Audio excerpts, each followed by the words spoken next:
沈好好，你嫁进门6年，一个钟也不下，这是我儿的休书，今天就滚吧！我尽心尽力侍候你们6年，确实该做个了断。我是沈好好，村里有名的悍妇。被休的那日，我削了钱婆女的头发，扛走我养了1年的猪。可我被休不足半月，媒人便寻到了我家，他要给我说门亲事。我给你说门亲事，那人是邻村的管夫，5年前死了女人，他是个猎户，每进山3、5日不回家是常事儿。他一进山，留下家中的2个孩儿不放心，便想着要寻个人帮他照看孩儿。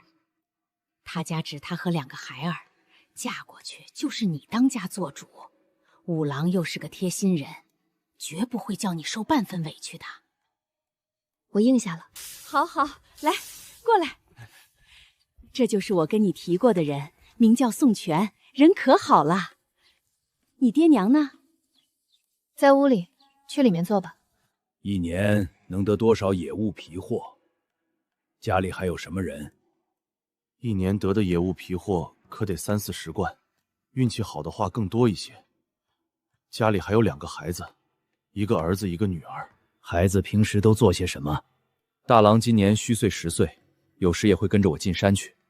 秀儿还小，但是家里的活儿也能帮衬着做一些的。这也好。晚上一起喝点吧。年收入30、40贯，村里一般人家根本比不上。他看面相就不是个刻薄人，家中人口简单，我对这门婚事十分满意。若你嫁过去有了归属，别把我们忘了。哎呀，宋公子好酒量啊，以后你就是我姐夫了，有好处别忘了小弟啊。进来吧，过来吃点肉。娘，我姐是有福气的，这人还会给娃子肉吃。这人虽憨厚，但待人还行。自己回家这几日，没少受家里人白眼，过不了多久就会被打发出去，不如嫁他算了。天黑路滑，沈姑娘别送了。我的名声不好，你为何来我家提亲？那徐老三不是好东西，这不怪你。自打被休后，这还是第一次有人说不怪我。旁人说也就罢了，最伤人的话总是从家人口中说出来。你挑个好日子，咱们成婚吧。村里人的日子本就艰难，正经娶妻也不会大操大办，酒菜里有几块肥肉已算好的了。更何况我是宋全娶的继室，可宋全却3书6礼，一样也没少的将我娶进了家门。我已是第2次成亲，第1次时年少，满心期待和紧张。如今我已做过6年人妇，早学会了镇定自若，亦学会了不过于期待。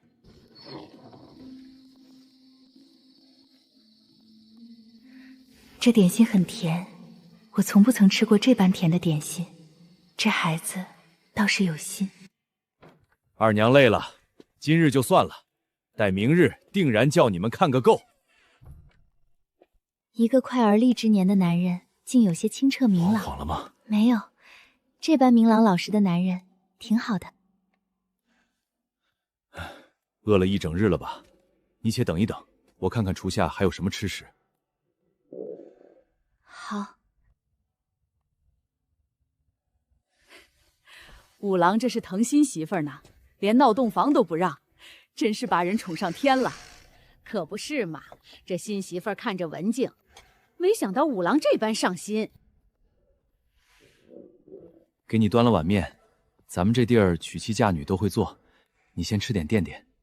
谢谢你。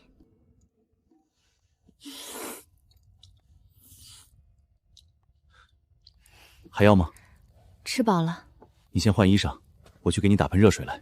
我5岁就跟着爹娘下地干活，嫁给徐老三后，更是没日没夜的操劳，从没有安安稳稳吃过一碗热饭。宋全竟亲自端饭给我吃，还要给我打热水洗漱，莫不是老天爷可怜我？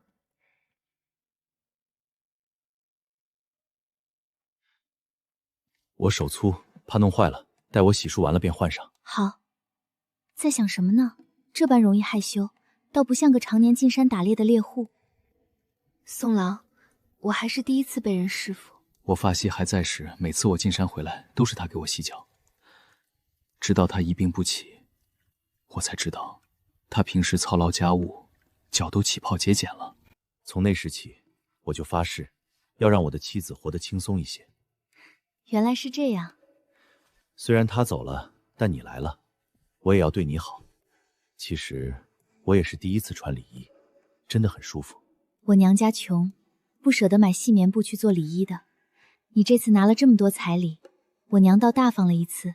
做主让我扯布，我便扯了细棉布，做了这2身礼衣，算是回礼吧。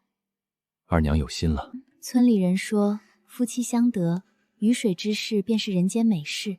我从前不懂，直到今晚才知晓，原来真正的男人是这般温柔。原来我也可以是个温柔多情的女人。院里没个人声，只偶尔几声鸟叫，好似没人等着我做饭打扫，没人等我喂鸡喂猪。即便我就这样睡到天荒地老，也没人骂我打我。一切竟然都是这般好。二娘，这是前几日我找裁缝做好的衣服，应该合你身。这只木餐是我自己瞎做的，二娘可别嫌弃。多谢宋郎。锅里留了饭，你一会儿去吃。我现在出门一趟。从没人和我说过秀儿不会说话。秀儿，秀儿，这样一个好看的小姑娘，竟不能开口说话，真是可怜。你是叫我去厨房洗碗吗？好，咱们一起去。慢点儿，别烫着，我自己来就好。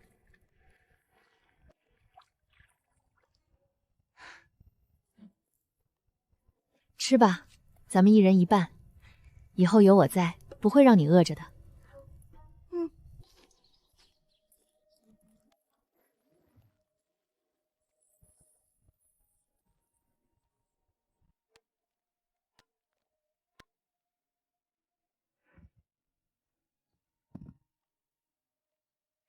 秀儿，饿吗？已经中午了，宋郎他们可能一时回不来呢，我给你做吃的好吗？饿了吗？再等一会儿，面就擀好了。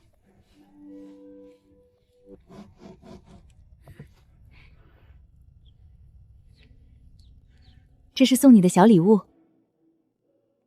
喜欢吗？莫哭，日后我带你上街去，你想要什么发带都给你买。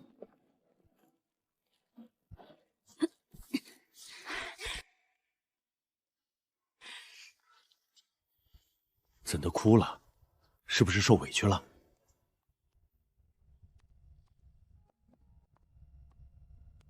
大郎，叫你爹和秀儿去洗手，马上吃饭了。好。我不该贸然接过面袋子的，这般年纪的少年，大抵是极看重脸面的。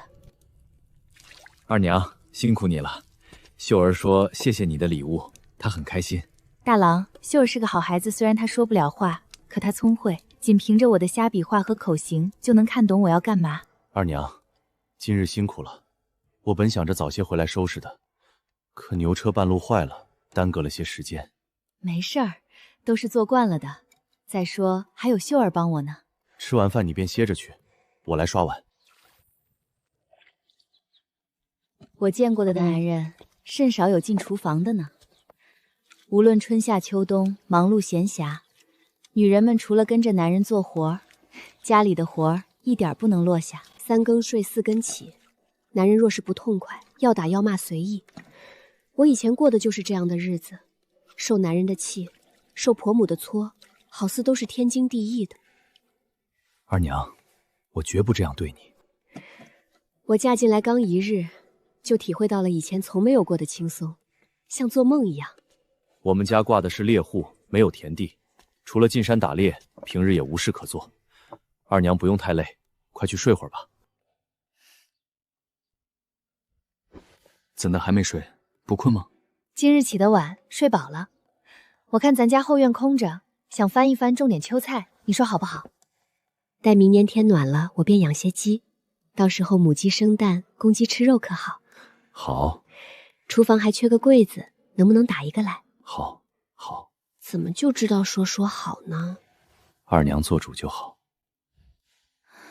晚上熬的白粥，我也不会做旁的，你将就着吃一口。不将就，很好。你为何对我这般好？我多怕这些好都是假的，都是一场梦。男人对女人好，天经地义。这便是我这些年攒下的全部家当了。金钗是今日买的，还有这盒面樽，城里的妇人都拿它抹脸擦手呢。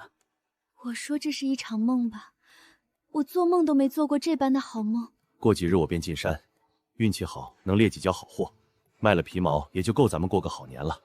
到时候再给你同孩儿们一人做一身新袄子。我什么都不要，只愿这场梦不要醒就好。二娘，日后你便管着咱家，咱们好好将日子过下去吧。秀儿虽不会说话，可心灵手巧，你莫要嫌弃她。大郎话少，可心地纯良，也是个好孩儿，他们定然会尊敬你。宋郎，这是我的家，你是我的男人，孩儿便是我的孩儿了，你不须如此的。即使以后有了我们自己的孩子，我也会一如既往的对待大郎和秀儿。好，你注意安全，早点回来，我和孩儿们等你。二娘，我进山去了，家里就交给你了，照顾好自己和孩儿们，不要担心我。宋郎进山后，我便把后院空地翻了翻，种上一些菜。大郎看上去身形单薄，不像是进过山的，但总要添置些冬衣。我柜里有2匹新布，也可以给秀儿缝一套棉袄。大郎，过来，我给你量身，给你和你和妹做件棉衣，天快冷了。母亲，我有棉衣，不必做也可以的。这可不行，你身形单薄，寒气入体，可是要生病的。你若真心疼你爹，便缝身新袄子来穿。他这般辛苦，自是希望你同秀儿能过得好。再不久天就冷了，你若连件像样的袄子也没有，你爹该多难受。你好好想想。好。秀儿，带你爹回来，我看看有没有合适的皮子，到时给你做双小皮靴。不过我还不会做，得寻张婶子教我。点头啊。大郎，明天你在家看门，我带秀儿去三婶家一趟。好的，娘。过几天我带你们进城去，家里还缺少一些日常用物，明天我们先去交定金，坐三婶家的牛车去。五郎媳妇儿今日总算舍得出门了。我说五郎自己不出力门也就罢了，竟将新媳妇儿藏着掖着，不叫人看呢。原来是个这般旗舰的娘子啊！三婶儿，我明日同2个孩儿进趟城去，这是定钱。五郎命苦，父母去得早，也没个兄弟姐妹帮衬，好不容易娶了个贤妻，又是个病身子，生下的2个孩子身子也没一个好的。五郎辛辛苦苦赚的银钱就这样填了无底洞，你也莫怪婶娘话多，过日子还是节省些好。你看咱宋家傲的女人1年半载才进趟城，城里的东西可贵着呢。你刚进门几日，五郎不容易，你三婶的话是有些多了。你这是在警告婶娘。宋权尽心尽力的给大郎他阿娘治病，恰能说明他是个有情有义的好男人。我家2个孩儿身子怎就不好了？秀儿心灵手巧，大郎孝顺，他们的父亲辛苦赚的钱，不给他们花要给谁去？宋权若是不再娶了，这2个孩儿谁来照顾？我听宋权说了，这些年他只要进山去，便将2个孩儿托付给本家人照看。可这照看也不是白照看的，可是每次都给了银钱的。看看2个孩儿，一个头发枯黄，一个瘦的穿衣都晃荡。孩儿们穿的衣服，听说也是各家的婶子和嫂嫂们帮着缝的。不如婶娘去将本家的娘和嫂们都请来算算账。宋权给了银钱，你们却将2个孩儿照干成这个模样，我的名声想必婶娘也听过。我今日说的话，婶娘也去各处传一传。各位收了宋权多少银钱，又是如何照看2个孩儿的事，我便不再提了。日后这2个孩儿便是有娘的人了。若谁还想着要说我们家的闲话，占我们家的便宜，那是万万不能的了。你家的牛车，我们不坐也罢。你这妇人胡说什么？差点忘了，宋权说您家去年娶小儿媳，同他借过3两银子。我看三娘家的日子过得比我家强多了，今日就将这钱一并还我吧。我何时借过？宋权憨厚良善，却并不是傻子。各家写的欠条都在我家的小木箱里收着呢，那上面可有三婶娘按的手指印。婶娘若是不认，我便送到官府去，叫官老爷们认。宋全不来要，是看在亲戚的面上不好开口。我同你们可没什么干系。婶娘是将银子还了，还是要我明日拿着欠条去衙门？婶娘没听说我拿杀猪刀帮人剃头发的事儿吗？五郎这是娶了个活夜叉呀！这银子我回去称一称，若是不够我还来。娘顺便帮忙散一散，叫欠了我家银钱的都来还一还。真穷的也就罢了，若是家里有钱藏着不还的，便别怪我心狠手辣。待过完年我要送大郎读书去，欠我家的要一文不少的还来。读书？想瞎了你的心了！你以为那书是谁都能读的？一年锦书就要多少银钱，你可知道？一个后娘演得像真的一样，还读书。娘，我来寻你。你是想说你明日不同我们进城去了，叫我不用交你坐牛车的定钱了吧？不是，我是想说要和你们一道去的。现在就是你想去也去不得了，我将你三奶奶给得罪了。秀儿，你放心，日后有我在，没人再敢欺负你，也没人再敢说你是哑巴。我会好好待你，就像待自己的亲闺女一样。母亲，真的要送我去读书吗？自是真的，为何？你不是喜欢读吗？母亲可知读书要多少钱？那可是一笔不小的开销。我不知，只是我以为这事儿也不是你该操心的事儿。母亲，你不必怀疑我的用心，亦不必感念。你若是读得好，日后有个一官半职，宋家算是改换了门庭。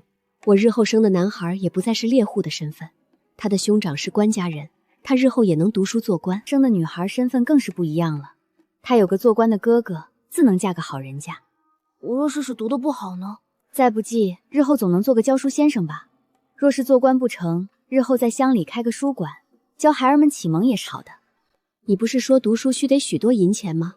到时你赚了银子，养着我们便是了。当然，你若是不想读也成，那便随着你爹进山打猎去，刚好省下了一笔银钱，我的日子也能过得宽裕些。大郎，我可是后娘，没那许多耐心，你可想好了再同我说话。母亲，我要读书。宋全不在的日子，我就抱着秀儿一起。第二日我们没能进城，牛车上的人约满了，陆陆续续来了几个还钱的，皆是絮絮叨叨说了一堆不义，似听了他们的话，我便心软不要钱了似的。母亲，剩下的人家日子都不好过，那些钱要不就别要了吧。过几日待你爹回来了再说。对了，你爹是如何想到让写欠条的？他勉强能认得几个数字，可叫他写，他也不会啊。5年前我娘病重，爹要拉我娘去城里找大夫，可钱不够。村东头的黄彪借过家里5两银子，爹去要，他不仅不给，还不认账。后来我娘就没了，再有人来借钱，又怕他们不还，便叫我写了欠条，叫他们按手指印。我那时年幼，字写得不好。你年纪那般小，就能将字写得齐整，已是大不易了。大郎，你幼时读的书吗？是我娘教的。母亲可听说过于孝林贪腐案？我外翁原是于孝林府上的管家，后来于孝林贪腐事发，我外翁受了牵连，被砍了头。我娘原是于府三娘子的贴身丫鬟，自幼跟着于三娘子一起认的字。后来于府的下人皆被拉到街茬发卖，我爹进城送皮货，见我娘可怜，便将她买回来了。原来还有这样一段往事啊。大郎，你的阿娘也是个可怜的人，既有这般的底子，你爹怎么不送你去读书呢？我娘的病掏空了家底，那些时日连吃饱肚子都难。我娘走了，我爹便病了半月。我爹说要送我去的，我说等家里攒够了钱便去，一来二去就拖到了现在。我这人不大会说话，更何况是这样年岁的一个少年，实不知说什么才能安慰他。他失去了自己的亲娘，说什么才能叫他不难过呢？说什么也无用的。2日后，我们坐上了邻村的牛车，进了城，将要买的东西买了下来。我又带着2个孩儿去了文华书院，听说它是城里最好的书院，束修1年10两，如若需要管吃住，另外需要再加5两。若是再加上逢年过节给先生送礼、笔墨纸案的费用，1年少说也得30-40两。母亲， 1年30多两，太贵了。不怕，我同你爹供养得起。你挺胸抬头，活着就得有奔头。我和你爹尚且还有，你这样一个少年，怎能就此放弃呢？不过，书院不是什么人都要的，特别是大郎这样年纪的，都要考核1、2才能收。我不知人家考核的是什么。我倒是打听过，需要去买几本书，另外还要买笔墨纸砚，一下子花出去了2两多银子。看来这读书千真万确不是谁想读就能读的，他是真费钱啊！我肉疼得紧。可这些钱关系到一个孩儿一生的前程，贵也是有贵的道理的。你爹走了7日还不曾回来，也没个打听的地方。往日出去10多日也是有的，娘不用担心。担心也无用。我进城看有人往酒楼餐馆送干货，打听了一下，1斤干菌可得20文，20文也是钱啊。每日闲着无事，便带着阿秀上山去，深处不敢进去，便在近处捡拾菌子。这日和平常无异，大郎在房里温书习字，我在厨房做饭。秀儿将捡来的菌子在院子中晒下，便出门玩去了。不过1刻钟，门外便吵吵嚷嚷，有人叫我：“宋全媳妇儿，你给我出来，看看你家秀儿做的好事儿。”你先放秀儿下来，有话说来便是。你看看你家秀儿，将我家柱子打成什么样了？你看，额头被砸了这么大一个包出来，我儿子都破了相了，以后怎么找媳妇儿？柱子娘，柱子哪里受伤了不成？我看这包也不大，若不仔细找，还真找不着。你这是护着你家孩儿，我儿子破了相，你必须给我一个说法。不是我说，这秀儿没娘没得早，没人教养也是有的。你说你这新嫁进来的后娘，也不知道教养规劝着点儿。现而今我家柱子破了相，你说该怎么办吧？你给我住口！孩子们打架总有个缘由吧？你可问过柱子，我家秀儿为何要打他？是用什么打的？若是他先动的手，这事儿又怎么说？难不成要我说你家柱子爹没得早，你这个亲娘教养不得当吧？你这是怎么说话呢？大郎，你出来！怎的？秀儿打了我家柱子，你还要打架不成？你让柱子说一说，秀儿为何要打他？就是我不小心推倒了他，他用石子扔我。听见了没？这是你家柱子说的，我家秀儿还没说呢。这是被你吓的。大郎，你问秀儿是怎么回事？秀儿说他们几个一起玩抓石子，秀儿连着赢了几次，柱子不高兴，一把将他推倒，还用脚踢他骂他。你和秀儿在一同玩是吧？童婶说说，秀儿说的是不是真的？柱子都骂了什么？是珠子先推倒了秀儿，又踢了秀儿好几脚，说秀儿是个小哑巴，说宋五叔没眼光，看不上他娘，非要娶个被休的恶妇，还说秀儿是个累赘拖油瓶。好得很。你现在还有什么话要说吗？他说的能信，那你家柱子的话能信？你给我听好了，若是日后再叫我听到什么哑巴、拖油瓶、累赘之类的，我可不是我家秀儿，绝不会只扔一颗石子儿。哈，你想怎的？你管教不好孩儿，我便替你教，顺便我再管管你这张碎嘴。你这恶妇，今日我便让你知道，不是谁都能欺负的。你这个被休的毒妇，你敢打我，欺负人了！救命啊！这个被休的毒妇要害我呀！真是没天理了！一个我男人没看上的寡妇，索宋儿子打我家的孩儿不说，还找上门来撒泼，还有没有天理了？你这被男人休了的毒妇，怎么勾搭上宋全的？宋老五真正是瞎了眼！啊！你竟敢抓我儿的脸！我今日同你拼命！大郎，你带秀儿家去，看娘今天不撕烂他的嘴，叫他再说什么有娘没娘的话！你再敢来我家寻麻烦，我便拿杀猪刀等着你。不信你来试试。你给我等着瞧，我不会善罢甘休的。他倒是厉害，一个将我们3个打得这般狼狈。这事儿别叫你爹知道。大郎，你去将馒头热热，粥糊了，只能馒头就咸菜了。好，又上山了呀。你家宋大郎可真是个好人，可真是个大善人呐。王嫂、李嫂，你们也来采菌子啊？大郎，你昨日还叫我不要打架，你看今日大家待我的态度全变了，可见打架也有打架的好处的。母亲，李寡妇这样的人，村里哪个妇人不怕她？你知道她男人怎么死的？喝醉了酒，被她扔在院里冻死的。她心可狠着呢，你怎么是她的对手？你若是吃了亏怎么办？咱们不惹事，可是遇见了事儿也不能缩头躲着。原先家里没个女人，她欺负你们，你爹一个男人也不好同她计较。如今有了我还能眼睁睁看着叫她欺负你们不成？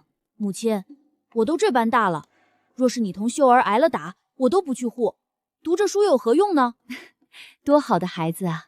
有你这句话，书就值得读。宋全回来的那日下雨，我和秀儿上不了山，只能在家做点手工活。我给鞋店做鞋底，那一双给7文钱。大郎每日读书，我给他房里燃了炉子，他却将炉子挪到了我们房里。爹，你回来了！我回来了。二娘，你猜我猎到什么了？这回咱们大郎就能读书了。是什么？我这次进山猎到了狍子和兔子，还有一只大猎物，卖了好价钱，足够大郎读书用了。看你又饿又累的，早点歇着，一会儿我帮你清洗一下，让孩子们也睡吧。我给他洗头擦身，他身上甚至没一块好肉，都是撞出来的，擦伤的。我给他剃胡子，他已累得闭眼睡着了，就这样睡了1天1夜才缓过来。这个男人啊，总是这样拼命。二娘，我清早将那大猎物拉到城里卖了。啊？怎么这么快就卖了？甚至都没带回村里。你可知道一只大猎物卖了多少钱？起码5两银子吧。卖了3000两。我早同收皮货的店铺说好的，若是有好货，店里派人同我从另一条路拉进城，不进村。若是将猎物拉回村里，不知有多少人要眼眼红生事了。这猎物是我一人在森林猎的，谁也不曾说过。我把迷药撒在他觅食的路上，见他吃了便远远跟着。他吃了迷药进洞睡觉，我在洞口挖了陷阱，又偷偷进洞去拿了刀子扎他的心窝。那猎物吃了痛竟然醒了，若不是我躲得快，他一掌已经拍在我背上了。他受不得痛，往洞外跑去，掉进了我设好的陷阱，被利刃刺了个对穿，如此才不动声色地将他杀死了。没事就好，没事就好。二娘，是不是觉着我太自私？宋全，圣人都说人不为己，天诛地灭，你如此这般才显得真实。我家的男人有勇有谋，通晓人情世苦，我开心还来不及。二娘，我有件事一直没敢同你说，今日终于可以说出口了。我答应过大郎要送他读书的，如今有了银子，待过完年我想送他去。这树参并不便宜，怕是这3000两还不够。不过你放心，我年纪正好，日后我多进几趟山，绝不叫你跟着我受苦。现如今我过的日子，已是我能梦到的最好的日子了。你这次能猎到猎物，纯属侥幸，真实情况定然比你说的危险千百倍不止。我不需过什么大富大贵的日子，你既娶了我，我同你便是一体的。我总不能日日除了吃喝便是躺着吧？大郎聪慧又能吃苦，他既然愿意读书，做爹娘的哪有阻拦的道理？我已想好了，咱们本是猎户，在村里也没田地，大郎若是读书，就要在书院借宿，吃喝也是一笔开销。我原想的件事，待年后就去城里寻个营生，然后再租个屋子，即可就近照顾大郎，你又不用再去拼命。二娘，你允我想想可好？好。很快便迎来了冬日的第一场雪，虽是第一场，却是雪大如席。我拿了更多的鞋底回家做，宋全也闲了下来，每日盯着大郎读书。虽他也不懂大郎读的什么，可他十分有耐心。我渐渐已能看懂秀儿的大半手语，便看秀儿说话。日子平常，可最难得的就是这平常2字。秀儿的头发不见多，我心里着急，便随着宋全进了一趟城。我们带秀儿去了医馆。这孩子身体无碍，只有头发长得不好，将头发剃了，再按方子吃药，吃完3副便可见效。没事儿，头发很快就会长出来的。待长出新头发了，定然是又黑又亮。到时候便用新买的发绳给你扎头发，好不好？乖，不怕，娘陪着你。谁说小孩没自尊不爱美的？这点像你。秀儿剃发之后再也不愿出门了，我给她做了顶帽子，她每天戴着，睡觉也不摘下来。秀儿的头发长得很快，快过年的时候已经可以出门了，每天跟我比划着要出门买年货。很快到了年下，家家户户都准备着备年货和肉，好给孩儿们过年打牙祭。宋全有心，不仅给家里买了，还给我娘家买了糖果瓜子儿，另又买了10斤猪肉。我们带着2个孩儿一同去的。哎呦，这宋女婿可真是有本事啊！宋女婿是个有本事的，看样子秋日没少猎好货吧？娘，你想多了，就是寻常猎物罢了。你对娘还不愿说实话？我说的就是实话。娘，我四姐真是孝顺，嫁的也好，瞧这气派，真是有福气。那是，我的眼光不会错的。我当时就觉得宋全不会差。再婚嫁的好是真，有福气也是真，可孝顺却不那么真。我家兄妹5个，我们姊妹4个，1个弟弟。家里的苦活累活都是我们姊妹干，年过节都是弟弟吃好的穿好的，我们连挑他剩下的吃都没资格，因为剩下的我爹要吃。到了嫁人的年纪，只要拿得出聘礼，我爹娘也不问人品如何，稀里糊涂就将女儿嫁过去。我大姐嫁了个土匪，嫁去的第2年便没了音信，从没提过要去寻我大姐。我二姐长得好看，便嫁给了一个60岁的财主做了妾。嫁过去2年后，那财主便得病死了。我二姐在那财主家守着个儿子艰难度日，因为心中愤恨，从不同家里来往。我三姐好些，嫁了同村的孤儿，家里虽穷，却有把子力气。我三姐夫老实，2口子每年除了伺候他家的几亩薄地，便是给娘家干活。即便如此，从没得到过娘家人的好脸色。我不嫁，那徐老三不务正业，手脚不干净，还好吃懒做。许家给的聘礼多，你就嫁过去，家里的事儿不用你管。女孩子家嫁谁不是嫁？能换些钱补贴家里，也是你的福气。我家徐老三那年才16，他原本家庭还不错，老爹是富商的账房，后来传给了他。他好吃懒做，偷了放的钱财做假账，天天吃喝嫖赌，后来被查出来，赔了一大笔钱，从此越来越困难。我嫁过去6年，家里地里的活儿都是我一个人的，他们母子稍有不如意，便拿我出气。我那时年纪小，脾气倔，总是顶嘴。徐老三的娘便用各种名目罚我、搓磨我。没用的东西，连男人都管不住，还不会生蛋。我儿拿你赚的钱去花楼，都是你的错。快把钱拿出来，不然我打死你！没有，这是我辛苦赚的，绝不交给你。你交不交？我没有。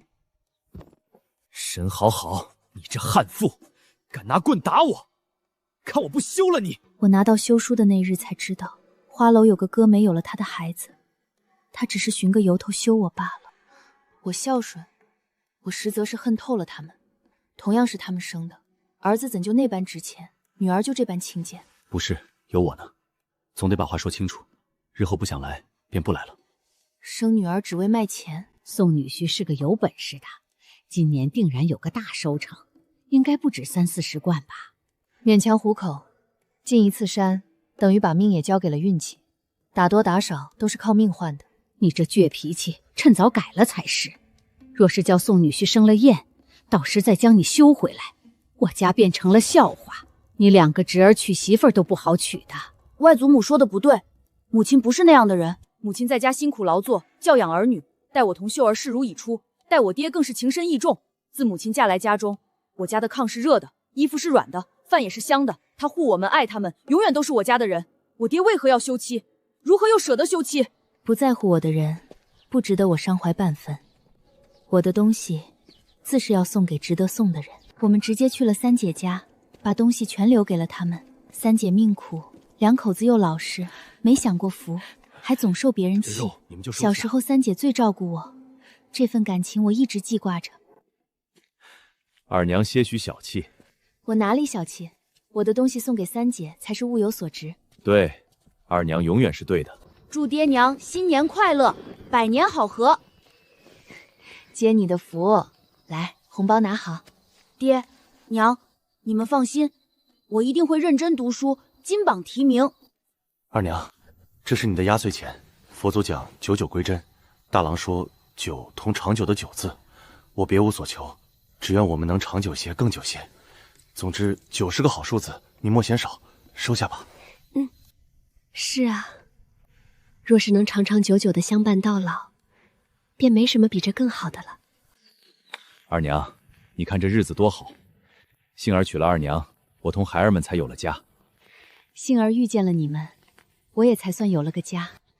过完年一开春，我们举家搬到了城里，在城里租了一个院子。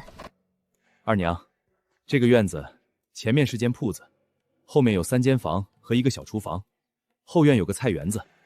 我打算开个皮货店，我同猎户们都熟悉，只要价格公道，生意自然不会差。每一季宋全都要押着皮货去一趟京城，再从京城带回布料和新的衣服样式。大郎每天去书园读书以写文章，我也学会了认字。宋全不在时，便带着秀儿守着铺子。做生意并不如想象中简单，要打点官府，与地头交好，还得应付同行排挤。有时押货遇见土匪，那便是一文也赚不到，亦有性命之忧。我同你成婚10年，也不曾生下一男半女，郎中没少看，药也没少喝。二娘，你不要难受，大郎同秀儿爱你敬你，同你亲生无异。汤药我早喝够了，你既然这样说，我听你的就是。大郎争气，22岁中了进士，进了翰林院。思乔是陈翰林家的长女，当年是他先瞧上了我家大郎，围追堵堵，终是打动了大郎那颗石头心。我们在京城买了个小院，给秀儿招了个上门女婿，名叫银霜，没家没姓，名字花哨，人生的也花哨。可他待秀儿真心实意，再好不过。如今还管着生意上的事儿。永和27年，我儿大郎已是5品京官。我们上了年纪，宋全想着有生之年能回乡祭祖。大郎孝顺，立时告了假，同秀儿带着我们一家老小出发了。一别家乡10多年，倒想好好看看家乡的模样。虽然我未到而立之年，却有着落叶归根的感觉。那要不要赋诗一首，题名为《乡愁》如何？那是我一人押货，总觉着路长的看不到头，如今再走，不知不觉便要到了。卢叶，那可不是有我们陪着你吗？你不寂寞，走起来便快了。呵呵，墨儿说的对，因为不寂寞，走起来便快了。你祖父当年心里面有姓挂呀，他心里装着祖母、你爹还有你姑姑，总想着他不在家，我们会不会受欺负，能不能过得好。心有凤挂，便觉路长梦多。是啊，我总担忧有人来寻麻烦，你忍不住同人家吵怎么办？他们若是动手呢？你扯头发抓脸那套怎么能打得过？我走时说的话你定然不会听。他们若是为了讹钱，你肯定不会给钱。大郎在书院，秀儿又不顶事儿，待我回去一定要雇个伙计，我不在时，他便能护着你。每日就想着这些，日子怎的那般长？可谁知道一转眼就老了呢？可不是一转眼就老了吗？村里认识的老人已去了大半，连当年和我撕扯打架的李寡妇都走了。村子还是那个村子，人已不是当初的人了。听闻徐老三在城里赌钱，输光了家产，妻儿均被毒房老板带走卖了，还打折了腿，做了花子，在一个冬日冻死在了街头。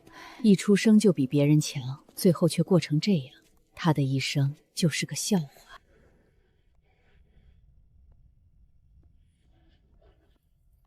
明日就要启程回去了，我带你去个地方。你怎知道此处的？我给大郎他娘烧纸，从这儿过去是近道。每每我路过这儿，总有人在那田埂下挖土，不一会儿便挖出个罐子，再往里面丢几个铜子儿进去。我见过给死人烧纸钱的，却从没见过给送真铜板的，便好奇想看看啊。我便蹲在这田埂上面听着。那人每次都要将钱拿出来数一遍，再骂一通人，然后又对着那寻不见的坟坡许愿。谁会同去世的人许愿呢？可那人偏对着那里说，希望被夫家休回家去。我觉得有意思，每每路过都要偷听，听着听着变成习惯了。你说那里现在还有铜钱吗？想什么呢？我嫁你的前2日就挖出来了，一共427个铜钱。记得倒清楚。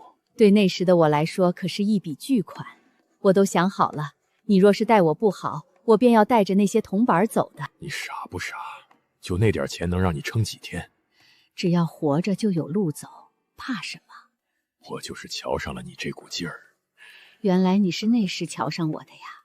你知我在意，今天便同我说了。